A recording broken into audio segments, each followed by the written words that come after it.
Olá pessoal, sejam bem-vindos a mais um vídeo do canal. Meu nome é Sérgio e dessa vez trazemos um tema que está presente no nosso dia a dia: drogas. Muita gente nem deve perceber, mas estamos cercados de usuários de drogas em todos os lugares. E não adianta tentar fugir ou se esconder, mas cedo ou mais tarde você vai acabar encontrando alguém consumindo substâncias que provocam mudanças físicas ou psíquicas no organismo. É até provável que você tenha algum amigo ou familiar que usa uma dessas drogas. Álcool, tabaco, cafeína, anorexígenos, aspirinas, xaropes, enfim, todos aqueles remédios que encontramos ao entrar numa drogaria. Cada uma delas possui seus benefícios e prejuízos, incluindo a dependência, e ainda assim essas drogas são legalizadas. Não existe nenhum clamor ou movimento da sociedade para a proibição delas. Por outro lado, ainda existe bastante rejeição com relação à maconha. Segundo a pesquisa Visão Global sobre os Vícios 2019, do Instituto Ipsos, o brasileiro é mais conservador quando o assunto é a legalização do baseado. Para uso medicinal, 54% dos brasileiros apoiam a legalização, enquanto a média mundial é de 57%. Comparando com países próximos, o Chile tem 76% de aprovação, 73% na Argentina, 69% no México e 64% no Peru. Para uso recreativo, a rejeição aumenta. Apenas 24% dos brasileiros aprovam a legalização e o resto do planeta tem 26% de apoio. Comparando com os mesmos países aqui perto, o Brasil fica à frente apenas do Peru, que tem 14% da população favorável à legalização, mas fica atrás do Chile com 39%, México e Argentina com 32%. Então surge uma dúvida. Por que, entre um gole de cerveja e uma tragada de cigarro, a pessoa afirma ser contra a legalização do beck? Os argumentos mais comuns são aumento do número de usuários, principalmente entre os jovens, porta de entrada para drogas mais pesadas e o crescimento da violência.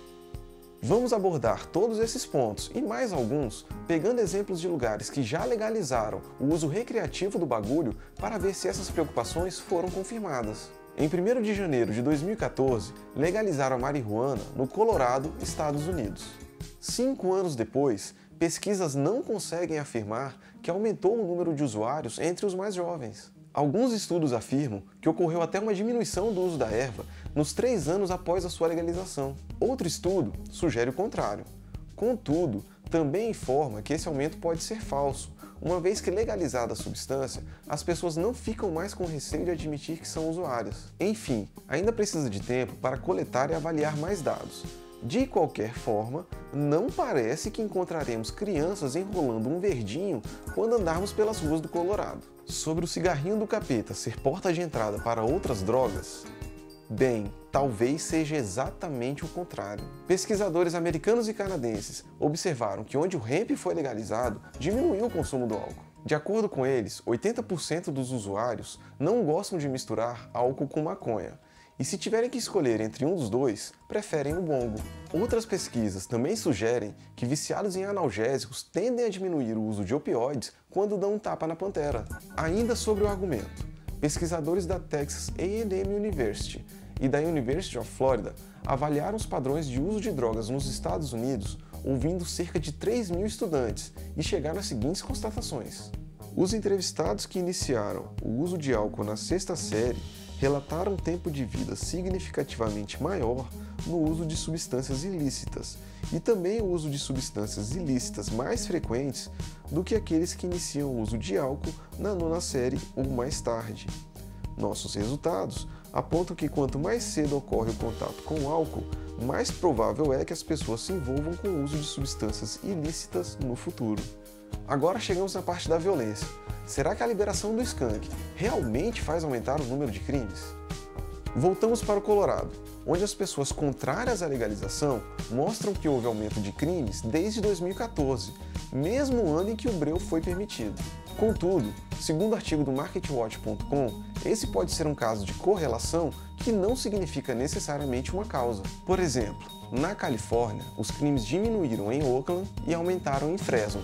Como o gererê pode ser culpado? Enquanto ainda é insustentável afirmar que a legalização aumenta a violência, já é possível afirmar que causa um impacto no sistema jurídico. De acordo com dados do FBI, foram feitas 659 mil prisões por causa da liamba em 2017, nos Estados Unidos. Também foram cometidos 1.200.000 crimes violentos com vítimas, sendo que apenas 500 mil prisões foram realizadas. Ou seja, 700 mil criminosos violentos conseguiram ficar impunes. E também, conforme dados do FBI, nos estados onde o fuminho foi legalizado, a polícia, sem se preocupar com quem estava com algumas gramas na mão, conseguiu aumentar a taxa de criminosos violentos presos. Lembrando que a distinção entre usuário e traficante às vezes é um critério subjetivo da quantidade de droga que a pessoa esteja portando.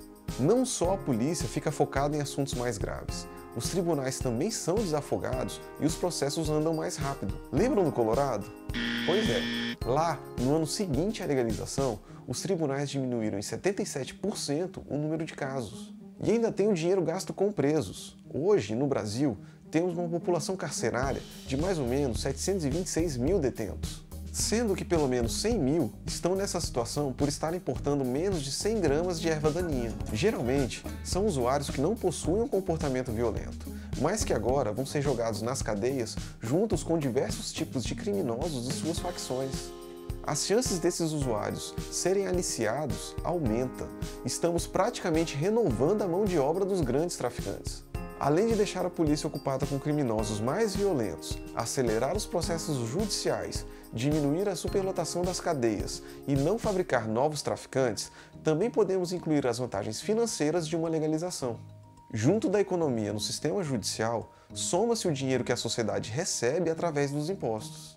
O Colorado arrecadou, em 2018, 270 milhões de dólares, a Califórnia, 345 milhões e Washington, 376 milhões. Essa verba poderia ser acrescida na arrecadação da Previdência, ou até mesmo para evitar os cortes nas universidades, caso fosse aplicada em território brasileiro.